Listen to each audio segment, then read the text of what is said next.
आज हमारे साथ में एक बहुत ही स्पेशल गेस्ट है, उनका नाम है श्वेताब गांगवार। ये एक पॉपुलर यूट्यूबर है और एक ऑथर है, लेकिन आज ये एक बहुत बड़ी प्रॉब्लम में है जिसकी वजह से हमारी टीम ने इनको इन्वाइट किया है। प्रॉब्लम ये है कि एक 26 साल का लड़का है जिसको मैं प्यार से छोटी बच्ची बोलता हूँ। उसने ना सिर्फ मुझ पर बल्कि इन पर भी 2 करोड़ का केस फाइल किया है और आज की डेट में ये इमोशनली और फाइनेंशियली इस कंडीशन में नहीं है कि उस केस को अकेले लड़ सके, इसलिए इनको हमारे सबके सपोर्ट की ज़रूरत है। तो श्वेताब, अब मैं आपसे समझना चाहूँगा कि ऐसा क्या हो गया कि एक टाइम पर जिस इंसान को आप अपना छोटा भाई बोलते थे, आज वो इंसान आपको बर्बाद करना चाहता है।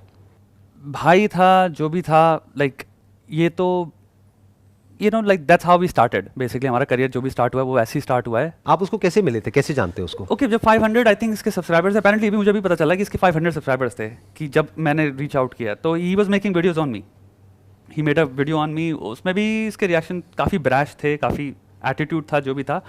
बट मेरे को एक पता नहीं क्यों बचपन नहीं बोलूँगा, जब मेरा यूट्यूब करियर जितना भी चला है उसमें एक हल्की सी एक चुल टाइप रही है कि छोटा कोई क्रिएटर है और अगर मुझे उसका कंटेंट अच्छा लग रहा है तो मैं या तो पूरा सेपरेट वीडियो ही बना लेता हूँ, या मैं पॉडकास्ट में बुला लेता हूँ, या मैं होता है कि हेल्प करो यार। और कॉमेडियन भी हो सकता है ये। मैं एक सलील जामदार क्रिएटर था। सलील जामदार ने एक बहुत बढ़िया वीडियो बनाया था सेलिब्रिटी कल्चर पे। उसने सटायर या पैरोडी बनाई उसने, मेरे को बहुत अच्छा लगा। उसका 2 लाख या 3 लाख समथिंग व्यूज़ थे, उस पर जाके वो रुक गया। मैंने उठा के एक सेपरेट कंप्लीटली वीडियो बना दिया। एंड वो वीडियो जस्ट, मैं नहीं कह रहा मेरा वीडियो बहुत बड़ी चीज़ थी, बट उसकी वजह से उसको एक और पुश मिल गया, एक और लाइफ मिल गई उस वीडियो को। वो वीडियो बहुत तगड़ी तरह से वो किया। सलील और मैं आज लाइक हम लोग हमेशा से ही उस वीडियो के बाद तो बहुत क्लोज फ्रेंड्स हो गए। और बात हमेशा वो भी कहता है कि उसने पंप दिया था मेरे को बहुत ज़बरदस्त। इसके अलावा साइमन सेज एक चैनल है, मैंने अपना पूरा एक डेडिकेटेड वीडियो बनाया था कि इस चैनल को सब्सक्राइब करो कुल मिला के। एंड इनकी कॉमेडी बढ़िया है, ये पंचअप कर रहे हैं, ये सटायर कर रहे हैं, ये आवाज़ भी उठा रहे हैं सही चीज़ों के लिए। तो वही था मेरा, शायद प्रखर का मेरे को वीडियो देखा होगा और मैंने इसको रीच आउट कर डाला। इवन तो इसका वीडियो एक्चुअली में काफ़ी रूट था जो मेरे पे बनाया था, बट मेरे को सबसे फ़र्क नहीं पड़ता। मैंने कहा भाई मेरे को अच्छा लगा, आ जा। एंड हमारी बात हुई, मैंने कहा मैं तेरे को फुल सपोर्ट करूँगा, मेरे पे छोड़ दे। मैंने इसके चैनल पे पॉडकास्ट किया और मेरा जो पहला कोलैबोरेशन है उसी के अंदर वीडियो में, उसी में मैंने बोला है क्लियरली कि ये मेरा छोटा भाई है। लाइक मैं क्लेम कर रहा हूँ ये मेरा छोटा भाई है और इसको जितना मैं मतलब अगर मेरा होता ना दिल से, आप कितनी हेल्प कर सकते हो किसी की, मतलब इससे ज़्यादा और तगड़ा एसोसिएशन क्या ड्रॉ कर सकता हूँ, कुछ नहीं। तो मैंने कहा भाई मेरा छोटा भाई है, जितने भी मेरी ऑडियंस जो देख सकती है, आप कोई भी मन में 1-2% भी मत समझो कि एक कोलैबोरेशन हो रहा है कोई यूट्यूब या समथिंग। दिस इज पर्सनल, इसको सब्सक्राइब करो, सपोर्ट करो। मैं सच बताऊं इस वक्त I don't know who this person is, I have no idea, because जो चीज़ें like if I have ideas वो फिर बोलने लायक नहीं है, मतलब अच्छे नहीं हैं। तो obviously for very obvious reasons वो अच्छे नहीं हैं, तो वही है। एंड आई डोंट नो, मेरे को काफ़ी शॉक हुआ हूँ मैं। मैंने आपका कम्युनिटी पोस्ट पढ़ा था जहाँ पर आपने लिखा था जी कि क्या प्रॉब्लम्स चल रही हैं आपकी लाइफ में, उसके बारे में थोड़ा सा बताएंगे कि एग्जैक्टली क्या हो रहा है अभी आपकी लाइफ में, अभी आपकी क्या कंडीशन है? जब मैं आया था I think 7 month old baby था। आप आए क्यों थे यहाँ पे, आने का रीजन क्या था? क्योंकि मम्मी को कैंसर डायग्नोसिस हो गया था ना। और आपके फादर? मेरे पिताजी नहीं है। अच्छा, आपके पिताजी नहीं है। मतलब कब से, किस एज से? मैं जब 15 साल का था। मेरी पिताजी की सिचुएशन भी बहुत ख़राब है, मैं सच बता दूं। मैंने बात अपनी ज़िंदगी में आज तक कभी करी नहीं है यूट्यूब पे, मैंने हिंट भी नहीं दिए हैं। मेरे पिताजी अल्कोहलिक थे, ये बात मैंने कभी नहीं बोली। और मुझे बहुत इस बात को मेरे को हमेशा ये रहता है कि ये मेरी मम्मी की कहानी है ना, मैंने क्या देखा है मुझे पता है, और वायलेंस में भी जो सहा है मुझे पता है। सर मेरी सिचुएशन में इसलिए बार बार बोलता हूँ लोगों से कि एजुकेशन में मुझसे क्या पूछते हैं तुमने क्या पढ़ाई करी, अरे भाई नहीं कर पाए यार। मैं आप बस एक चीज़ बोलना चाहूँगा, KGF मूवी का कोट है ना, असली योद्धा माँ होती है। सर ये बहुत सही कोट है। मेरी माँ ने जो किया है सर मेरे लिए, मैं अब एज एन एडल्ट समझता हूँ ये बातें। पिताजी को तो हर सुबह से शाम तक अल्कोहल चाहिए था। तो फिर उनकी डेथ के बाद में कैसे आपको फाइनेंशियली कैसे सपोर्ट किया? मेरी मम्मी जब हम 13 थे तो खिलौने बनाती थी घर पे, उन्होंने खिलौना बनाना स्टार्ट कर दिया। तो और खिलौना, भाई मेरी मम्मी टैलेंटेड भी बहुत थी, क्रिएटिव थी बहुत ज़्यादा, तो बहुत सुंदर खिलौने बनाती थी जो प्लस टॉयज़ होते हैं। आज तो सब चाइना हो गया मार्केट पूरा, बट वो बनाती थी। आज भी अब शौकियाँ बनाती हैं, तो वो प्लस टॉयज़ बनाती हैं, चाहे ऑक्टोपस हो, चाहे डॉल्फिन हो, पैरट हो, सब। उन्होंने अकेले काम करना स्टार्ट किया कि लेडी के लिए घर पे खिलौने बनाती थी। शायद उनको 30 रुपये एक खिलौने का मिलता था। आपकी मदर का ट्रीटमेंट चल रहा है कैंसर का, और कैंसर क्या है वो वही समझ सकता है जो कि सर वो तो वर्ड ही इनफ है। हाँ, वो वर्ड ही इनफ है। हाँ, वर्ड सुन के ही डर लगता है। सच बता रहा हूँ, मतलब घर में कोई भी इंसान हो, मतलब वर्ड ही ऐसा है कि वो वर्ड सुन के ही डर लगने लग जाता है। दूर के रिश्तेदार में कोई भी हो, एक वर्ड आ जाता है कैंसर हो गया इनको, राइट। आदमी कहता है अरे मैं हार जाऊंगा। मैं बहुत जेन्युइन बता रहा हूँ, अगर मेरी मम्मी को कुछ सीरियस हो जाएगा ना बहुत ज़्यादा, मेरा रिग्रेट यही है मैं वो नहीं दे पाया जो उन्होंने हमें दिया है। मेरे को बस यही है सर, मेरी लाइफ का सबसे बड़ा वो है कि मेरे को अपनी माँ को ये जो रिमाइंडर लाइफ है सर, ये बहुत अच्छी देनी है। तो मुझे आप एक बात बताओ यहाँ पर कि जिसको आप अपना छोटा भाई बोलते थे एक टाइम पे, जी। उसको पता था कि आपके बचपन में क्या प्रॉब्लम हुई है, आपके घर की क्या कंडीशन है, और अभी करंटली आपकी ये तो मदर को 100% कैंसर पता है, है। ये पता है, ये हाँ, तो पूरी दुनिया को पता है हाँ। क्योंकि आपने कम्युनिटी पोस्ट में तभी मैंने डाला सबके था ना सामने सर, डाला मैंने है। पता है, मैं सच बताऊं दिल से, ये एक बात मेरे लिए मेरी पर्सनालिटी ही नहीं है मैं पब्लिक करूं।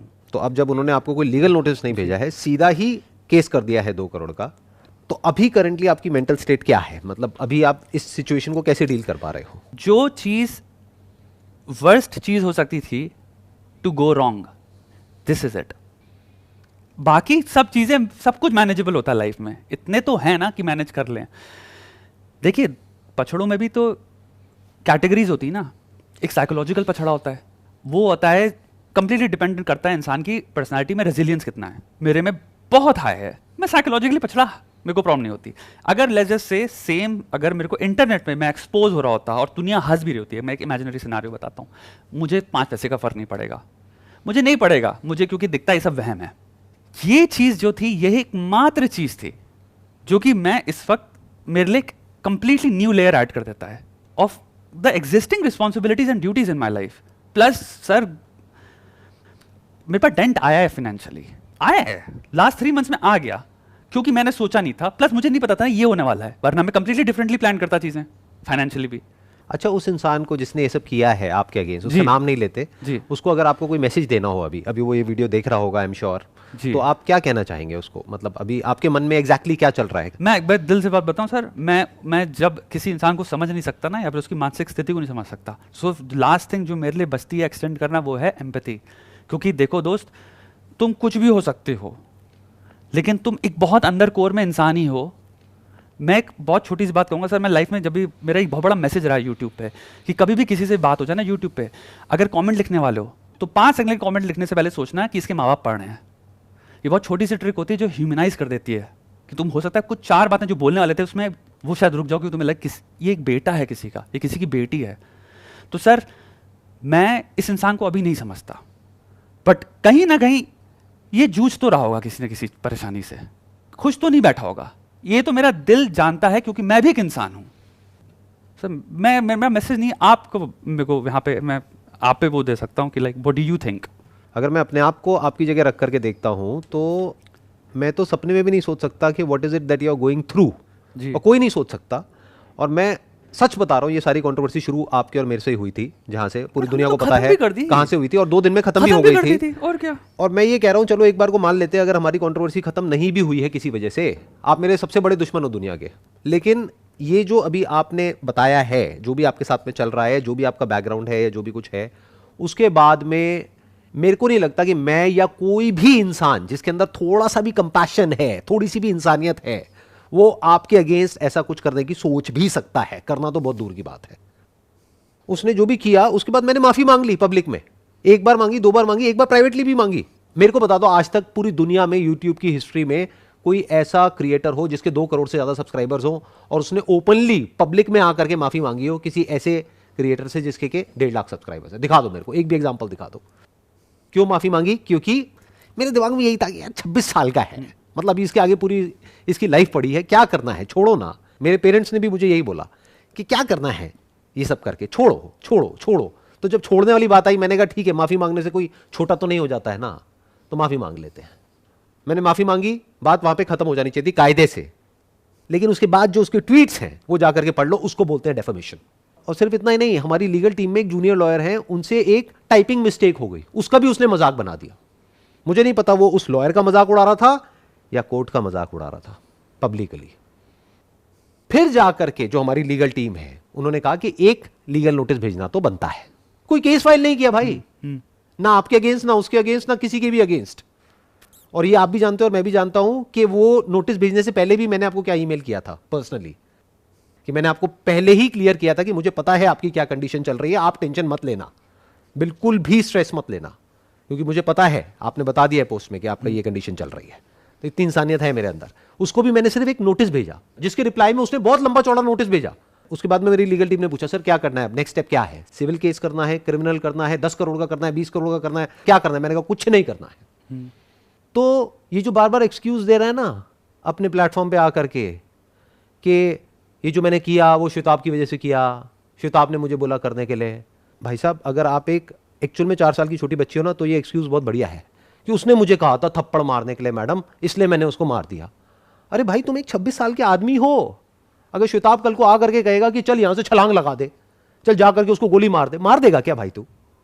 ये कोई एक्सक्यूज है? ये कोई लॉजिक है? आपके सारे जो प्राइवेट मैसेजेस हैं जो वो एक्सपोज करने की बात कर रहा है, उसमें क्या है? उसमें यही तो है कि अगर आपने मान लो एक बार को बोला भी उसको ये करने के लिए, तो भाई दिमाग तो तुम्हारा खुद का है, तुम्हें पता होना चाहिए ना क्या करना है क्या नहीं। तो मैं बस इतना कह सकता हूं कि मुझे आज भी इस बच्चे की एक्चुअल में परवाह है। इसी वजह से हमारी लीगल टीम बहुत कुछ बोल रही है कि इसके अगेंस्ट ये करते हैं, वो करते हैं, ये होना चाहिए, वो होना चाहिए, लेकिन ऐसा कुछ भी हमारी तरफ से नहीं हो रहा है और मैंने सबको रोक रखा है, क्योंकि मेरे को अभी भी कहीं ना कहीं ये भरोसा है कि ये जो मैटर है, चाहे जितना मर्जी कॉम्प्लिकेटेड हो, प्रॉब्लम है ना, सॉल्यूशन निकलेगा। I have that conviction. और इसीलिए आज की इस वीडियो में एंड में I talk about a solution. अगर आप एग्री करोगे तो आप भी अपना एग्रीमेंट दे सकते हो। होना ही चाहिए। अगर वो समझ आ जाए उसको तो बहुत ही बढ़िया है। अगर नहीं समझ आता है और लीगल बैटल करने का शौक है तो उसके लिए भी मैं तो तैयार हूं। और वर्स्ट केस सिनेरियो पकड़ लो कि अगर आप ये केस हार भी जाते हो तो मैं कमिट करता हूं कि आपको 2 करोड़ रुपए नहीं देना है, वो 2 करोड़ रुपए मैं दूंगा, क्योंकि वहां पे हमको क्वांटिफाई भी करना पड़ेगा कि अगर आप 2 करोड़ मांग रहे हो तो ऐसा नहीं है कि आपको 2 करोड़ मिल जाएगा। यू हैव टू क्वांटिफाई कि भैया what is the basis of that.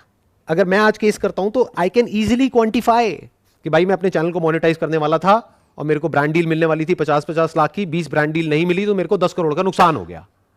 तो नुकसान क्वांटिफाई हो गया इस डेफर्मेशन की वजह से। आप कैसे क्वांटिफाई करोगे भाई साहब? और आपका नुकसान कहां हुआ है? एक बार फैक्ट्स को देखते हैं ना। आपने खुद अपने मुंह से बोला कि यह सब होता है सब्सक्राइबर्स के लिए, नंबर 1। नंबर 2, आपने खुद अपनी वीडियो में बोला कि इस कंट्रोवर्सी की वजह से आपको 50,000 सब्सक्राइबर्स मिले हैं। नंबर 3, जो भी वीडियोस इन्होंने बनाई है जहां पे मेरा नाम यूज किया है या मेरी फोटोग्राफ्स यूज करी है या मेरे बारे में है, उन सब के ऊपर अगर आप कलेक्टिव व्यूज देखोगे तो मिलियंस में है, जितने अगर आप इसकी 50 वीडियोस कंबाइन कर लो तब भी नहीं है। तो नुकसान कहां हुआ है भाई साहब? आपको तो प्रॉफिट हुआ है। कायदे से तो आपको 2 करोड़ रुपए मुझे देना चाहिए। 2 करोड़ रुपए मांग किस बात कर रहे हो? मेरे माइंड में इसका एक सोल्यूशन है, आप बताना अगर आपको ठीक लग रहा है तो, कि आपने हमारे ऊपर केस किया है तो आप हमारी ये वीडियोस हटवाना चाहते हो तो कोई बात नहीं, हम अपनी वीडियोस हटाने के लिए तैयार हैं। आई थिंक आप भी हटाने के लिए तैयार हो। मेरे को काम करना है। काम करना है, आप भी हटा दोगे तो हम अपनी सारी वीडियोस हटा देंगे, सारे पोस्ट हटा देंगे। आप भी भाई साहब अपनी सारी जो वीडियोस हैं और जो सारे पोस्ट हैं वो हटा दीजिए। इस केस को विड्रॉ करिए। उसके बाद में ना आप हमारे बारे में कुछ बात करोगे ना हम आपके बारे में कुछ बात करेंगे। आप अपने काम पे ध्यान दो, हम लोग अपने काम पे ध्यान देंगे। उसके बाद में अगर आप अपना काम अच्छे से करते हो तो हो सकता है फ्यूचर में हमारी टीम आपको इन्वाइट करेगी यहां पर आने के लिए, और फिर हम साथ में बैठेंगे, बात करेंगे, पुरानी बातों को भूल करके, ऑडियंस को क्लियर करके कि हमारी पास में जो भी मिसअंडरस्टैंडिंग्स थी वो सब क्लियर हो गई है। एक नए सिरे से एक नई शुरुआत करेंगे, बशर्ते कि आपका भी माइंड सॉल्यूशन ओरिएंटेड है। यूट्यूब को देखो एक फैमिली की तरह, जैसे एक परिवार होता है, उसमें बहुत सारे मेंबर्स होते हैं, आपस में लड़ाई झगड़ा भी हो जाता है, लेकिन जो रहता है घर के अंदर ही रहता है। ऑफ कोर्स पूरी बड़ी बड़ी इंडस्ट्रियां बैठी हैं कल, जिसके पे आज यूट्यूब में क्रिएटर्स बोल पाते हैं। बहुत बड़ी बड़ी इंडस्ट्रीज हैं, बहुत सारे एड्स होते हैं जिनको लेके हम लोग बोल पाते हैं कि ये गलत है। बहुत सारे ट्रेलर्स होते हैं, बहुत सारे एडवर्टीजमेंट्स होते हैं, बहुत सारी एक्शंस होते हैं, बहुत सारे बड़े बड़े लोगों के, बड़े बड़े जो असली में बड़े हैं सर। तो अगर वो ये देखते हैं कि एक क्रिएटर के अगेंस्ट जो कि इतनी बुरी कंडीशन में है उसके अगेंस्ट केस हो रहा है, क्यों? क्योंकि आपकी जो फैमिली है वो बहुत ही पावरफुल है या बहुत ही पैसे वाले हैं और वो छोटे क्रिएटर को दबा सकते हैं और कोई क्रिएटर उसकी हेल्प करने के लिए नहीं आ रहा है, ना पब्लिक कुछ कह रही है, तो मुझे ये बता दो उसके बाद में कौन रोकेगा किसी भी बॉलीवुड सेलिब्रिटी को या किसी भी कॉर्पोरेट को हर बात पे केस करने से? मेरी आप सबसे हाथ जोड़ करके रिक्वेस्ट है, जितने भी YouTube के क्रिएटर्स हैं, अरे भाई साहब इनके साथ में खड़े हो जाओ, क्योंकि अगर आज आप खड़े नहीं हुए तो कल आपके साथ में कोई खड़ा नहीं होगा। कोई भी आकर के आपके अगेंस्ट केस करेगा, ना आपके साथ में पब्लिक खड़ी होगी, ना आपके साथ में कोई क्रिएटर खड़ा होगा। आप चाहे एक यूट्यूबर हो, चाहे छोटे हो, चाहे बड़े हो, चाहे ऑडियंस हो, अपनी आवाज उठाओ, वक्त आ गया है। अगर आज चुप रहे तो कल आपके लिए कोई आवाज नहीं उठाएगा।